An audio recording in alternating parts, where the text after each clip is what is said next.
we are going to kick off this morning with a panel with Sasha, Josette from Breathe, and Sasha will tell you a little bit more about her work with Breathe. And we've got Rosie Murphy from ACAN and wearing a number of other hats as well, and Rosie will explain who she is. But it's going to be a sort of a... We've decided this is going to be retrofit agony ants this morning. So there was some joy and there was some agony yesterday, but we're going to continue a little bit with that. It's going to be a pretty short, snappy session, just a half hour. And we are going to talk around issues of access to and intersectionality around retrofit. So we talked a lot yesterday about there needing to be a role for everybody in this being retrofit, this being reimagining our neighbourhoods. So if we need everybody, what do we need to do to make sure that there is space for everybody, and how do we make that happen? So you see we have a little prop here. We have a box that has some beautiful artwork of dandelions, and the dandelion is a symbol that Breathe uses their logo, and we got some kids to do some paintings of those on this box. But in this box we have some questions that we haven't read, so we're going to just pull one out at a time and spend about 5 minutes chewing down on what that brings to our minds and from our personal experiences. If there are questions that you would like around this topic to sort of be explored, or you have thoughts or reflections that you'd like to add to that, please do. We'll take the questions away with us and we'll have a little think about what we'll do with that next. But this is a conversation that's happened outside and is continuing through this space and will be taken further. So, yeah, I don't do we need to do any practical things? Like, you all know from yesterday, anybody who was here, there are like toilets up in the red shed. You know that the reservoir is over there and that's a lot of water, so enjoy it, but be careful. And yeah, coffee is in 2 places, or tea, and all of the Civic Square team are wonderful hosts, so shout. And, well, don't shout, just smile at them and they will just gravitate towards you because they just have this sense of who needs what. So, yeah, thank you again, and we'll get started. I'm going to pass to Sasha. Hi, thank you for having me. So I'm Sasha. I'm a director of quite a new organising project called Breathe.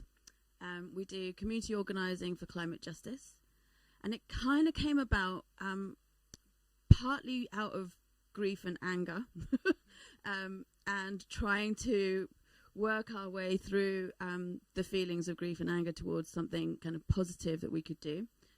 So I'm kind of, when I tell my story, I always end up, I'm going to change the way I tell my story actually, because I always say that I'm new to climate activism and climate justice work, because really I didn't quite get involved in it until about 2016, 2017.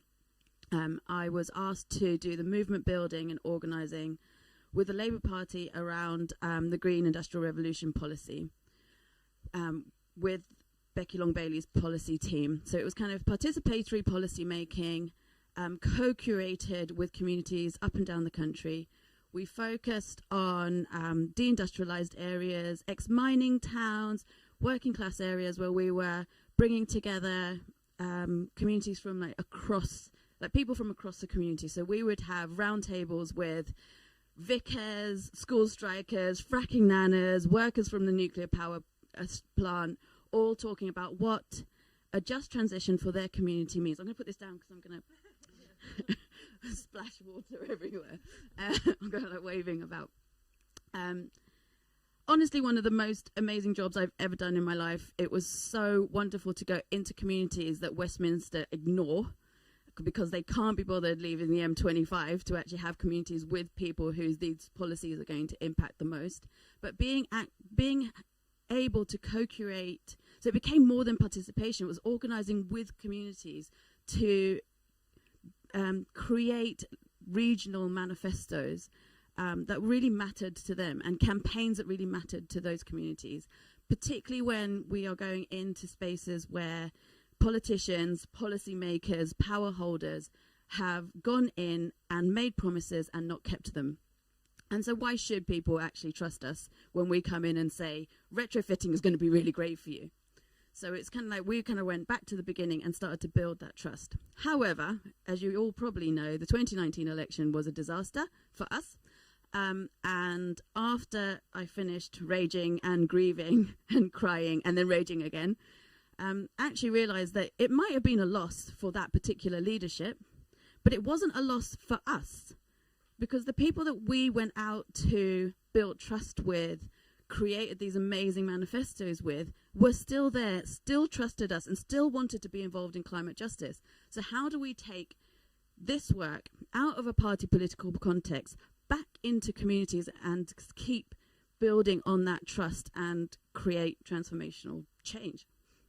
And turns out I wasn't the only person who was thinking like this. There was quite a few people thinking like this. So we came together, founded Breathe, and we're about a year into our work. We have an organizer in Glasgow who was the mobilization officer for the COP coalition. And one of the beautiful things there was lots to be angry about COP about, but the thing that was great was that actually that protest was one of the first protests, certainly climate protests that I've been to, that had a very strong justice framing. Every single block was migrant justice, faith justice, that people were really, really starting to understand what that meant to their single issue campaigns.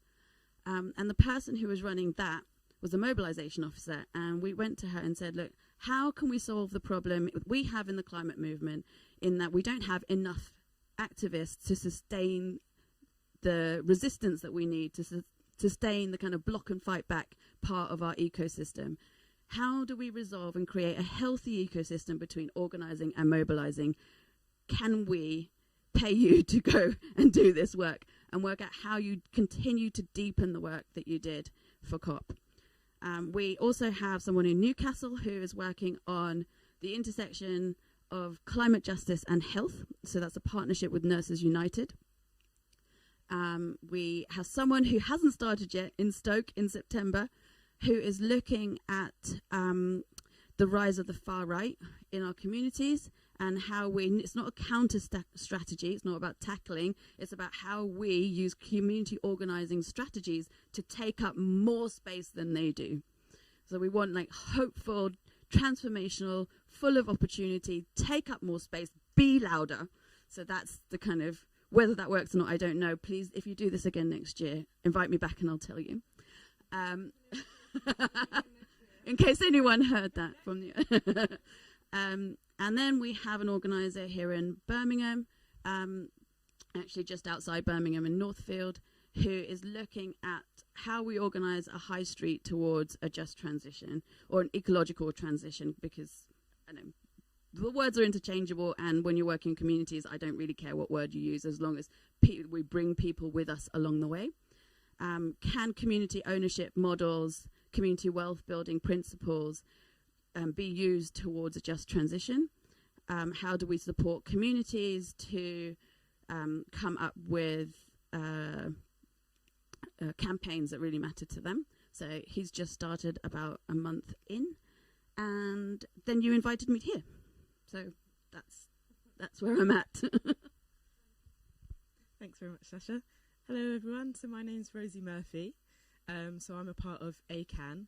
And my role within ACAN is now the Diversity and Solidarity Coordinator. So I came to do this role, and I'm going to be speaking to you today from the point of the fact that I'm relatively new within the architecture industry. I've just completed my part 2 with on the Sustainable Architecture course at the Centre for Alternative Technology. And the work and the research that I've been doing on my architecture journey so far has sort of consistently been working towards understanding the intersection between architecture, diversity, and the environmental movement, climate activism, as part of ACAN. So I always sort of picture this as being a 3-way Venn diagram, where there's a number of organizations who are doing brilliant work addressing the intersection between diversity and architecture. So I also work with groups like Black Females in Architecture, and the mentoring scheme Homegrown Plus. And then ACAN has always been set up addressing the intersection between architecture and climate activism. So the work that I'm now doing and developing as in the role in ACAN is making the connection between all three of these really sort of complex but necessary themes and things to address.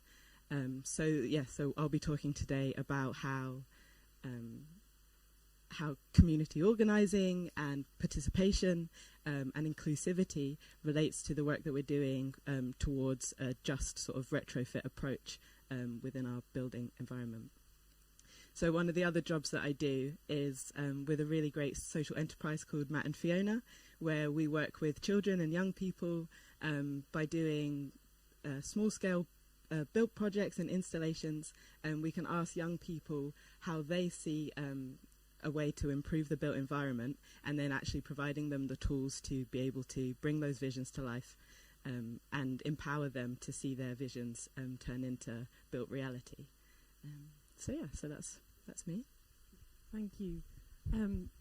So is this okay? You can hear me? So I think what we'll do. Well, you know me kind of. Maybe I'm Sarah. I'm also in the steering group of ACAN with Rosie. But honestly, I just feel a little bit more like doing a lot of listening because there's, an awful lot of knowledge and experience here to my left, which I think I would love to hear more of. But should we jump into the agony ant box? Can I just respond to, and then I have a question for Rosie. Oh, well, let's go there. Let's go that way. So, both of us have said that we're new to climate work in our introductions, but I'd like to kind of push back on ourselves and the framing, because actually I'm a political exile here, and I was here, I've been here since I was 5 years old. I come from a colony, and as far as I'm concerned, my first climate campaign was independence. So that struggle is deep, deep, deep in my bones. Even if I'm new to the climate sphere here now, the reason for that being that actually I've never felt particularly welcome in it because it is so white and middle class, and I didn't see myself mirrored there, and I didn't see my struggle in terms of independent struggle and anti-oppression really kind of prioritized within the movement. So I just wanted to reframe that a bit, and in the spirit of intersectionality, bring that into our conversation. And I also wanted to ask you, because I studied architecture, so one of the reasons why I left is because I did find it like a real, old boys network, really white. And at the time, I didn't feel like I had the emotional, psychological resources to really kind of like inhabit and navigate the world in order to do well in it. And I ended up moving on and doing something else. In your work, how do you approach white middle class architects, people, community, like coming into a space where we're trying to organize? Thanks for asking. So I think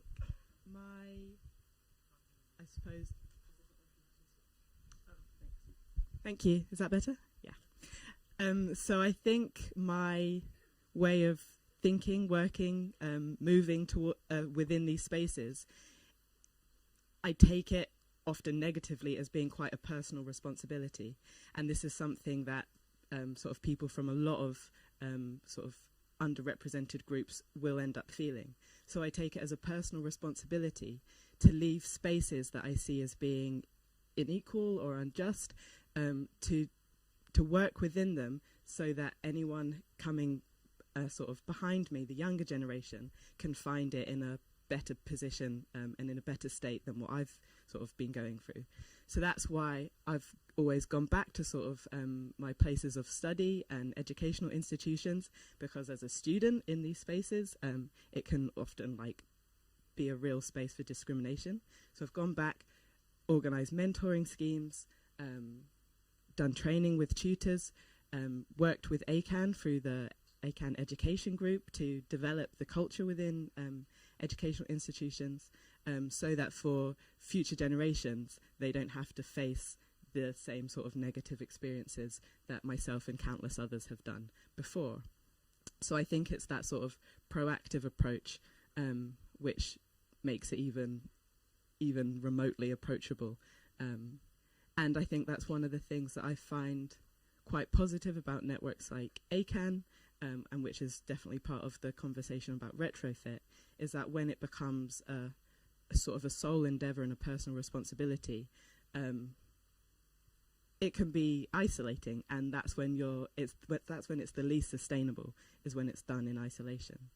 So I find the sort of collective action and group and community organising sort of the most sustainable approach to sort of sharing responsibility, so it doesn't become sort of my task alone. Can I add a little bit to that? And I'm sitting here as a white privileged person in the space that even at that place not being male, there was enough that like I left, like, and I'm in the process of still leaving that system because of the difficulties that I had with it, recognizing that I have not got that plus and other things around it. And I've spoken to you, Rosie, before about I also feel incredibly awkward being in this conversation, in this space, because of what I feel as a guilt, I suppose, or not having license to be part of this conversation because I haven't had it as challenging as maybe both of you have had. And I often want to not speak in these spaces because I don't think it needs my voice in it. But what we have said before is that if you have a literal platform, that maybe there are other people in the audience that might also feel awkward with their privilege. But if you have a platform and a network to put the questions through it, to just make people pause for thought for a minute, to recognize the privilege in the first instance, and then to like use it rather than, I don't want to be here going, oh yeah, I know, like me too. It's so hard, isn't it? Because it might be, but you know, use it for something better, create spaces for, that's why I'm so interested in the work that Rosie's bringing to ACAN, because as much as ACAN intends for it to be doing all the right things, it's coming from a place and a societal structure that has made it a type of place already that it in itself needs breaking down with those sort of questions and answers. So like, yeah, I feel very uncomfortable here, but also willing to like be uncomfortable and work through the discomfort and not have the right language, and I will get things wrong and say wrong things, but would like to learn how to do that better. And then I would like to take some of the burden of the work away, because like yesterday when Kwejo was here talking about what he's doing so much work. He shouldn't have to do it.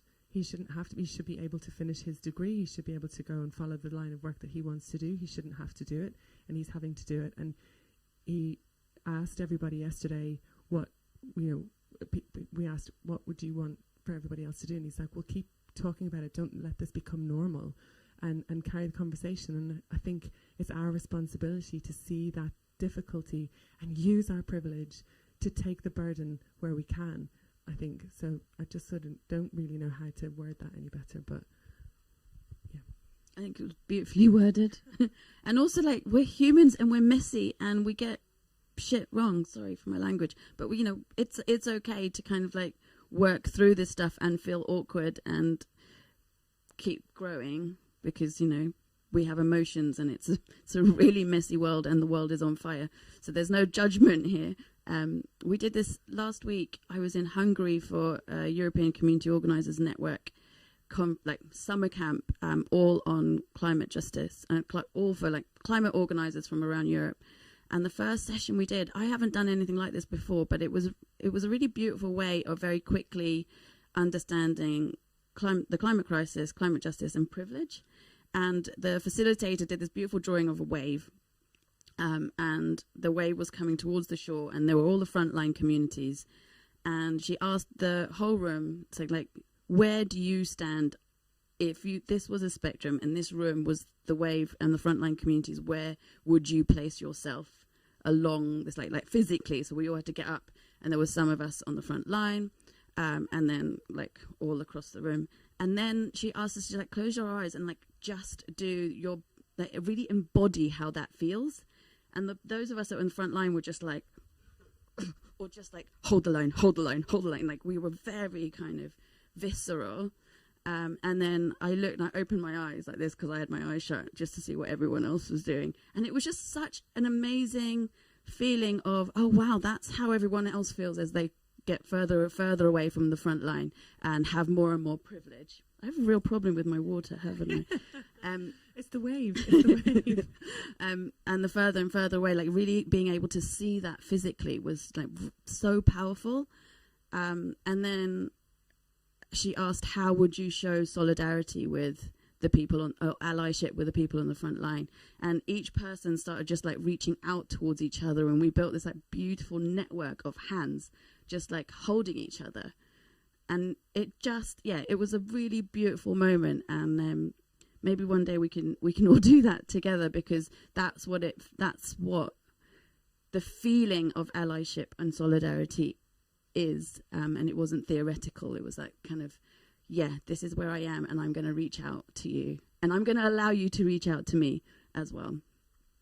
I think that's really beautiful. And also I'm hearing Imi's voice in my head from yesterday about those things, about that, the connecting heart spaces as well. And that's why this goes beyond like all of the technical bits. It's actually much more about the recognizing that we're talking about people, like, so how do we work together? Yeah, so I was just going to add that bringing it back to the specific topic of retrofit, that we've been talking sort of more broadly about how do we address climate justice within the climate movement, and this is about talking to people, and people with different backgrounds, and people with a variety of identities, and I think that this is so significant when talking about retrofit, because of course the houses and the homes that people live in is such a significant part of forming identity, of holding on to your identity, and in order to sort of reach the UK's carbon targets, it's going to require not only sort of the technical and technological developments, but real societal and behavioural change. And the only way to, I think, do that in an inclusive and fair and just way is to actually learn how to talk with people with different backgrounds, how to listen to people from different backgrounds, and how to work effectively with sort of the diversity of people that does exist in this country. And I was just going to sort of plug one thing that I've learnt, which I love very much, from the brilliant Marsha Ramroop, is the concept of cultural intelligence. And this is exactly that, the capacity to work effectively with people from different backgrounds. So I'm just going to read out, she describes it really well, better than I probably could. So she says, if diversity, which is the mix of visible and invisible difference, if diversity is the richness of the landscape, and inclusion is the road traversing through it, moving toward the land of equity, then cultural intelligence is the best, most roadworthy vehicle to get you there. So this is basically an established framework which everyone can look into. If anyone's wondering how to get started in this conversation of how do I sort of effectively listen to people that are different from me, I would really encourage you to look into cultural intelligence. It lays out 4 really clear steps, and is a sort of a really accessible way of questioning yourself, questioning the work that you do, and moving towards sort of a more equitable process. Yeah, I think that's really great. I think when we talk about subjects that can feel so big, it's such a gift for somebody to say, you listen to this and take these steps. And I think one sort of realization that I had recently was, around Rosie talked really eloquently about the Venn diagram of the things that she's working on, and how maybe some are kind of intersecting on 2 bits, but actually this needs a much broader kind of connection. I think my call to anybody working in climate activism in the built environment would be, if it feels like, oh yeah, but I don't really know how to start with, racial equity or, the justice side. I don't really know. There's all those reports that you read about, like from the IPCC, or all the reports from all the organizations who've made great work around retrofit this and energy efficiency, that there is just as much great literature out there about racial justice in this space as well. And so we could do with putting the same amount of energy that we do into that kind of research into this kind of research, because they're fundamentally connected and part of the same thing. Like leaving it out, like not embracing that as part of this is actually going to do us down. It's going to take so much longer if we don't have that cultural intelligence. So for me, certainly in the work that I'll be doing with ACAN moving on, you know, having learned from what Rosie's already brought us, is that taking that vigor of reading all the stuff around this climate activism and the built environment into the cultural intelligence side of it as well. And it can only, like, you know, exponentially grow the progress that we can make in that inclusive space, I think. So we will do that and make, encourage anybody to share their learnings in that space with us as well, so we can broaden that discussion. I think, like, on a practical level, like, what you're going, like, if I said to myself or to others, like, go into this particular area and start having a conversation about retrofitting, how do you start? And because that's kind of like the first step, right? After you finish reading the book and doing your research, you're going into a community, you're talking to people. Like, how do we make that first contact? And I'm just going to share, I think, like, one of the most important things, I think, for designers and architects as well as community organisers, is that we share our stories, and we invite people to share theirs. And so I'm going to share a little something about why retrofitting, even though it sounds like a really technical term, is really important to me. So I said earlier that I was 5 or 6 when I arrived in England, and it was December. And one of my earliest childhood memories is coming down the stairs. You know, when you're really little, the stairs coming off the plane is just like... and the first thing that hit me was this bitter cold. It was so cold. I feel like I still carry the trauma of how cold it was to this day. I definitely do. And I remember going to my aunt and uncle's house. They lived in Walthamstow, and it was still cold, and the rooms were cold. And then my mum and I finally got a place of our own in East London, and we had a room in a shared house in someone's house. So there were always landlords around, and they kept the heating down for bills, I suppose. There was always mold on we were poor, and it was cold. My childhood was cold. So yeah, this issue really matters to people. Maybe if you lead with retrofitting, you might lose interest.